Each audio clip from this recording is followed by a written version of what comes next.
15ই August আমাদের স্বাধীনতা দিবস। তিরঙ্গার রঙে যখন সেজে উঠেছে গোটা দেশ, লালকেল্লা থেকে শুরু করে দেশের প্রতিটি প্রান্তে যখন চলছে স্বাধীনতা দিবসের প্রস্তুতি, ঠিক তখনই নিরাপত্তার আকাশে ঘনিয়ে আসছে উদ্বেগের কালো মেঘ। দেশের শান্তি এবং সার্বভৌমত্বে আঘাত হানতে সীমান্তের ওপার থেকে তৈরি হচ্ছে একের পর এক ষড়যন্ত্রের ছক, জঙ্গি হামলার আশঙ্কা, গোপন নাশকতার পরিকল্পনা এবং নিরাপত্তা ব্যবস্থাকে ফাঁকি দেবার মরিয়া চেষ্টা। সব মিলিয়ে স্বাধীনতা দিবসের আগে চরম সতর্ক দেশের নিরাপত্তা বাহিনী। আর এই আবহেই পশ্চিমবঙ্গে বড় সড়ো এসটিএফ অভিযানের সামনে এলো চাঞ্চল্যকর তথ্য। উত্তর 24 পরগনার হাবড়া থেকে সন্দেহভাজন এক পাকিস্তানি নাগরিককে গ্রেপ্তার করেছে রাজ্য পুলিশের এসটিএফ। আর এখানেই প্রশ্ন উঠছে, স্বাধীনতা দিবসের উৎসবের আবহের আড়ালে কি অপেক্ষা করে রয়েছে কোনো বড় বিপদ? কলকাতাতেও কি নাশকতার ছক? রাজধানী দিল্লিতে কেন জারি হলো চূড়ান্ত সতর্কতা? পাঞ্জাবের জলন্ধরে কি বড়সড় গ্রেনেড হামলার ছক কষেছিল খালিস্তানি জঙ্গিরা? লস্করের ছায়া সংগঠনের হিট লিস্টে কেন কাশ্মীরি পণ্ডিতদের নাম? কেন কাশ্মীর পণ্ডিত কর্মচারীদের দেওয়া হলো ওয়ার্ক ফ্রম হোমের নির্দেশ? একাধিক রাজ্যে একসঙ্গে এই জঙ্গি তৎপরতার নেপথ্যে কি রয়েছে আরো বড় কোনো ষড়যন্ত্র? মোকাবেলায় কতটা প্রস্তুত ভারত? নমস্কার, আপনারা দেখতে শুরু করেছেন এডিটরস ডায়েরি। আমি ভাস্কর দত্ত আপনাদের আরও একটি এপিসোডে স্বাগত জানাই।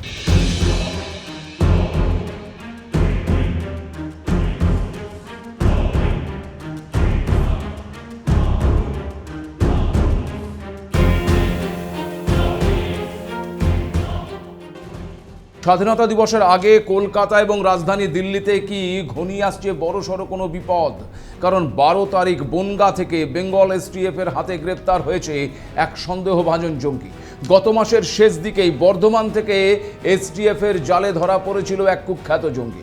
তারপর একাধিক গ্রেপ্তারির পর ফের আবার একই ঘটনা। ধৃতের নাম এবার ওয়াহাব আলম ওরফে রানা রউফ।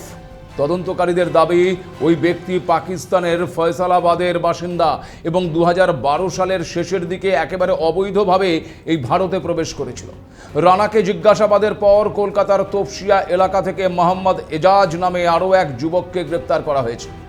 প্রাথমিক তদন্তে পুলিশের অনুমান, এজাজ রানার সহযোগী হিসেবেই কাজ করত। এমনকি রানার জন্য ভুয়ো আধার কার্ড এবং ভারতীয় পরিচয়পত্র তৈরির অভিযোগও সামনে এসেছে। ক্রিপ্টোকারেন্সির মাধ্যমে টাকা লেনদেন, স্লিপার সেল মডিউল তৈরির চেষ্টা এবং বিভিন্ন গুরুত্বপূর্ণ স্থানে নজরদারির কাজ চলত বলে সন্দেহ তদন্তকারীদের। রেল স্টেশন, সেনা ছাউনি, আর্মি কোয়ার্টার থেকে শুরু করে ভারতীয় সেনা এবং নৌবাহিনী সংক্রান্ত গুরুত্বপূর্ণ তথ্য সংগ্রহ করা হয়েছিল কিনা তাও কিন্তু খতিয়ে দেখা হচ্ছে। প্রাথমিকভাবে এই দুজনের সঙ্গে পাকিস্তানের গোয়েন্দা সংস্থা আইএসআই এর যোগসূত্র থাকার সন্দেহ প্রকাশ করছে তদন্তকারীরা। পাশাপাশি আবার জৈশে মোহাম্মদের মতন জঙ্গি সংগঠনের সঙ্গে কোনো যোগাযোগ ছিল কিনা সেই বিষয়টিও কিন্তু খতিয়ে দেখা হচ্ছে। তাহলে কি ওই স্বাধীনতা দিবসের উৎসবের আবহের আড়ালেই অপেক্ষা করছে বড় কোনো বিপদ? সে কারণেই কি দিল্লি জুড়ে জারি করা হয়েছে চূড়ান্ত হাই অ্যালার্ট? ইতিমধ্যেই নিরাপত্তার চাদরে মুড়ে ফেলা হয়েছে রাজধানীর প্রতিটি গুরুত্বপূর্ণ এলাকাকে। ঠিক এই আবহে আল কায়দা, ইন্ডিয়া মুজাহিদিন এবং খালিস্তানিপন্থী সংগঠনের 19 জন মোস্ট ওয়ান্টেড জঙ্গির ছবি প্রকাশ করে তোলপাড় ফেলে দিয়েছে একেবারে দিল্লি পুলিশ। দেশের মাটিতে একাধিক রক্তক্ষয়ী বিস্ফোরণের পেছনে হাত রয়েছে এই জঙ্গিদের। তবে এই 19 জনকে নিয়েই সবচেয়ে বড় চমক, দিল্লি পুলিশের তালিকায় রয়েছে ইন্ডিয়ান মুজাহিদিনের 5 শীর্ষ মাথা: ইকবাল ভাটকাল, রিয়াজ ভাটকাল, জুনেইদ আহমেদ, মোহাম্মদ খালিদ এবং মহসিন চৌধুরী। 2007 থেকে 2013 সালের মধ্যে হায়দ্রাবাদ, আহমেদাবাদ, দিল্লি এবং পুনের জার্মান বেকারি বিস্ফোরণের মাস্টার মাইন্ড ছিল এই ভাটকল ভাইরা। গোয়েন্দা সূত্রে আরও চাঞ্চল্যকর তথ্য পাওয়া যাচ্ছে যে এই বিপজ্জনক জঙ্গিরা বর্তমানে পাকিস্তানে পালিয়ে গিয়ে আইএসআইয়ের ছত্রছায়ায় বসে ভারতে স্লিপার সেল পরিচালনা করার চেষ্টা চালিয়ে যাচ্ছে। এরপর রয়েছে বেঙ্গালুরুর জুনেদ আহমেদ, লস্করে তৈবা এবং আল কায়দার ভারতীয় শাখার হয়ে কাজ করা এই জঙ্গি যুবকদের মগজ ধোলাই এবং জঙ্গি নিয়োগে মূল ভূমিকা পালন করত। 2022 সালের নাশকতার ছক এবং 2023 সালের বেঙ্গালুরু লস্করে মডিউলের প্রধান চক্রী ছিল সে।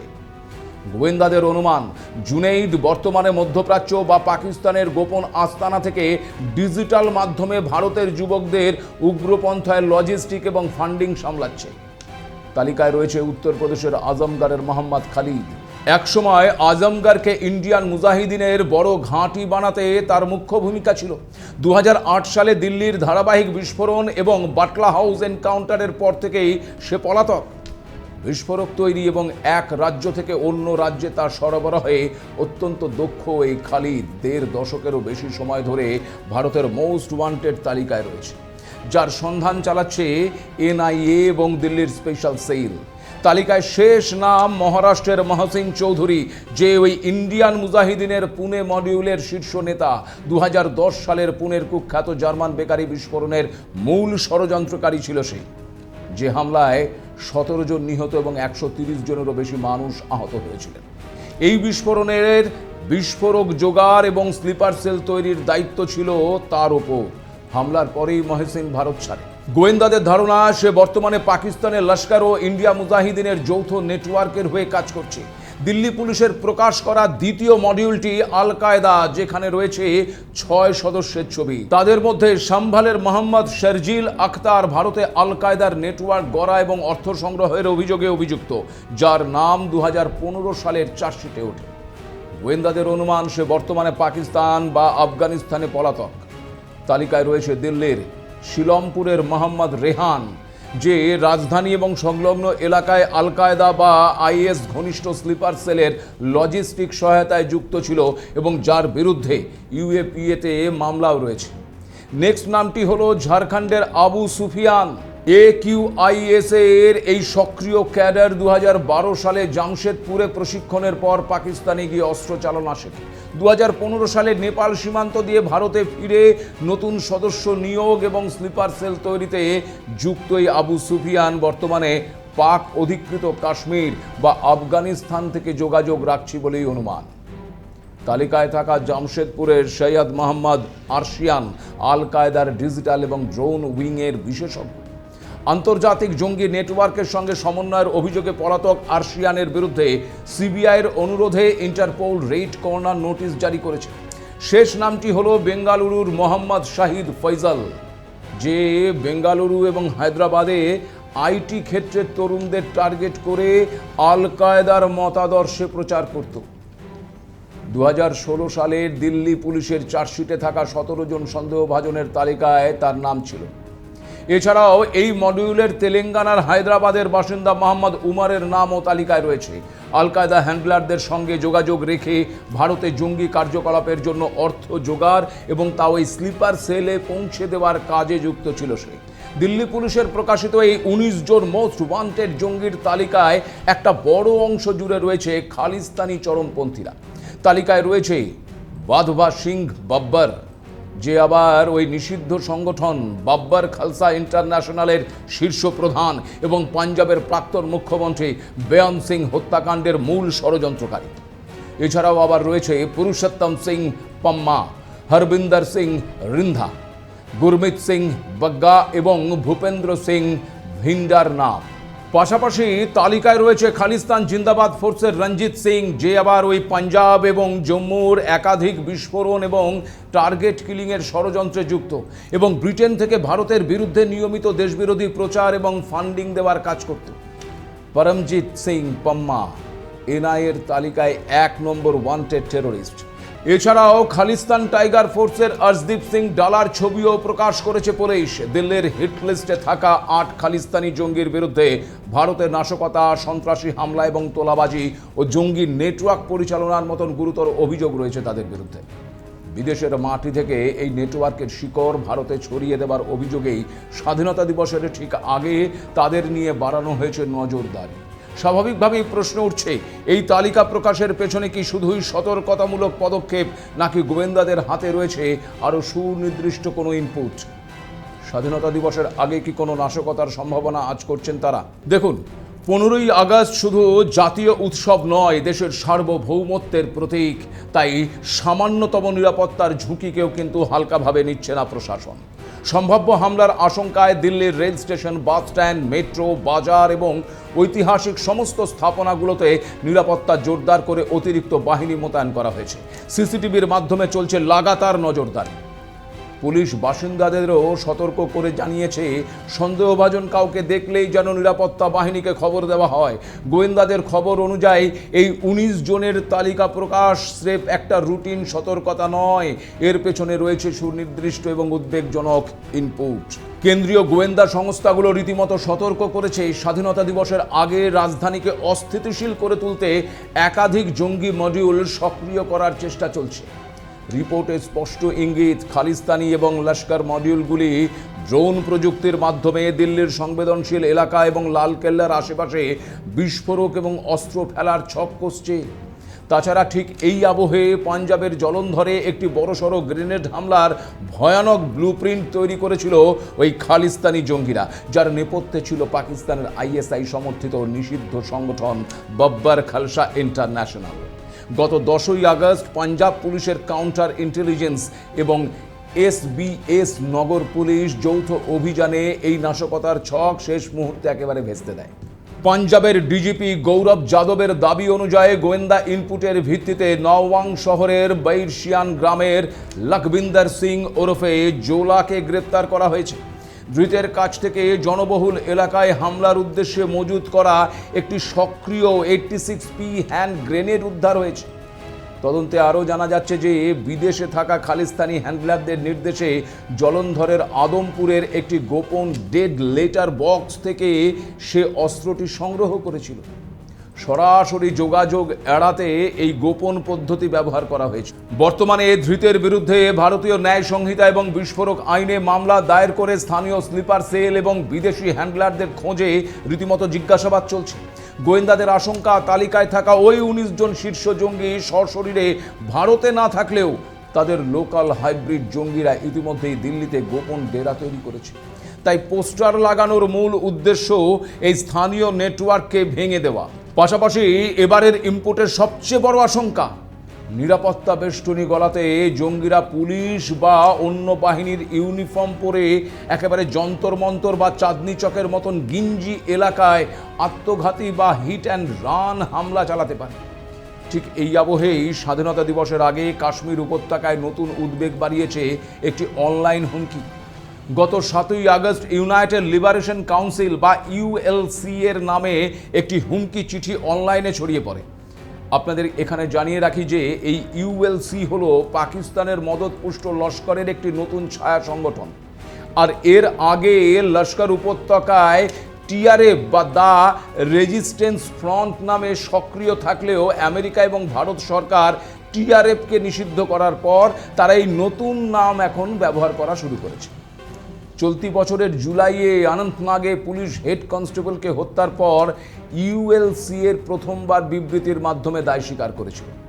কাশ্মীরে বসবাসকারী সংখ্যালঘু হিন্দু সম্প্রদায়, বিশেষ করে ওই কাশ্মীরি পণ্ডিত এবং পরিযায়ী শ্রমিকদের মধ্যে আতঙ্ক তৈরি করাই এদের প্রধান লক্ষ্য। এই ইউএলসির চিঠিতে জম্মু কাশ্মীরে রাজস্ব দপ্তরে কর্মরত 6 কাশ্মীরি পণ্ডিত কর্মচারীর নাম এবং ফোন নাম্বার প্রকাশ করে সরাসরি হুমকি দেওয়া হয়েছে। আর শুধু তাই নয়, সংশ্লিষ্ট কর্মীদের কর্মস্থল এবং পরিবারের সদস্যদের তথ্যও তাদের হাতে রয়েছে বলে দাবি করা হয়েছে। এমনকি জম্মুতে চলে গেলেও রেহাই মিলবে না বলেও হুঁশিয়ারি দেওয়া হয়েছে ওই চিঠিতে। চিঠিতে আরও দাবি করা হয়েছে যে উপত্যকায় জঙ্গি এবং সহযোগীদের বিরুদ্ধে প্রশাসনের সম্পত্তি বাজেয়াপ্ত এবং তল্লাশি অভিযানের প্রতিশোধ নিতেই এই হুমকি। আর এই বার্তার পরেই নড়েচড়ে বসেছে প্রশাসন। কাশ্মীরি পণ্ডিত কর্মীদের সুরক্ষায় প্রধানমন্ত্রী পুনর্বাসন প্যাকেজের আওতায় কর্মরতদের একটি অংশকে 20 থেকে 25 আগস্ট পর্যন্ত একেবারে বাড়ি থেকেই কাজ করার নির্দেশ দেওয়া হয়েছে। পাশাপাশি সংবেদনশীল এলাকায় কর্মরতদের নিরাপদ জায়গায় থাকার পরামর্শ পর্যন্ত দেওয়া হয়েছে।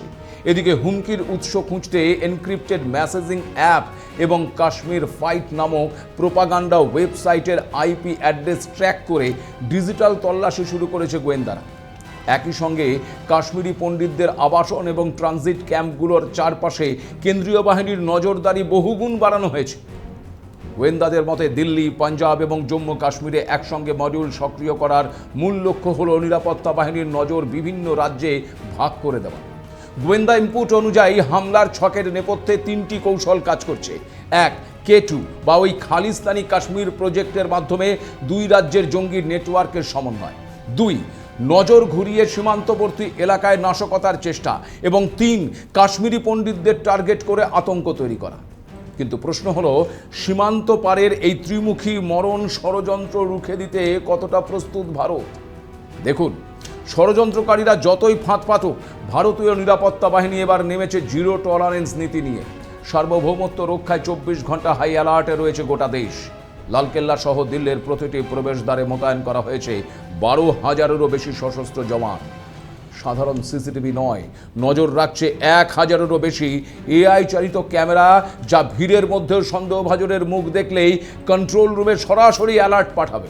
আকাশে ওড়ানো হচ্ছে অত্যাধুনিক অ্যান্টি ড্রোন সিস্টেম, যা শত্রুপক্ষের ড্রোনকে আকাশে থাকা অবস্থাতেই একেবারে নিমিষে ধ্বংস করতে সক্ষম।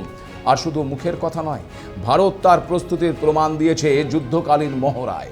গত 7 এবং 8ই আগস্ট দিল্লিতে এনএসজি, ভারতীয় সেনা এবং দিল্লি পুলিশের যৌথ উদ্যোগে চলেছে দীর্ঘ 17 ঘন্টার মেগা অ্যান্টি টেরর ড্রিল সুদর্শন শক্তি 5। সুদর্শন শক্তি 5 হল স্বরাষ্ট্র মন্ত্রকের অধীনে পরিচালিত একটি অত্যন্ত উচ্চ পর্যায়ের এবং মেগা যৌথ কাউন্টার টেররিজম মহড়া। এই মহড়াটির যৌথ নেতৃত্ব ছিল ভারতীয় এলিট ব্ল্যাক ক্যাট কমান্ডো বাহিনী এনএসজি এবং দিল্লি পুলিশের স্পেশাল সেল। অর্থাৎ একই সঙ্গে যদি দেশের একাধিক জায়গায় লোন উলফ অ্যাটাক, জিম্মি দশা বা আত্মঘাতী হামলা হয়, তবে চোখের পলকে কিভাবে শত্রুপক্ষকে খতম করা হবে তারই নিখুঁত ছক তৈরি করে রেখেছে আমাদের কমান্ডোরা। ফলে কেউ যদি উৎসবের আনন্দে বিঘ্ন ঘটানোর চেষ্টা করে, তার চড়া মূল্য যে চোকাতে হবে তা বলাই যায়। কোনো মূল্যেই স্বাধীনতার উৎসব থামানো যাবে না, বরং নিরাপত্তার বর্মে আরও দৃঢ় হবে ভারতের সংকল্প। বন্দে মাতরম। জয় হিন্দ। আজ এ পর্যন্ত। নমস্কার।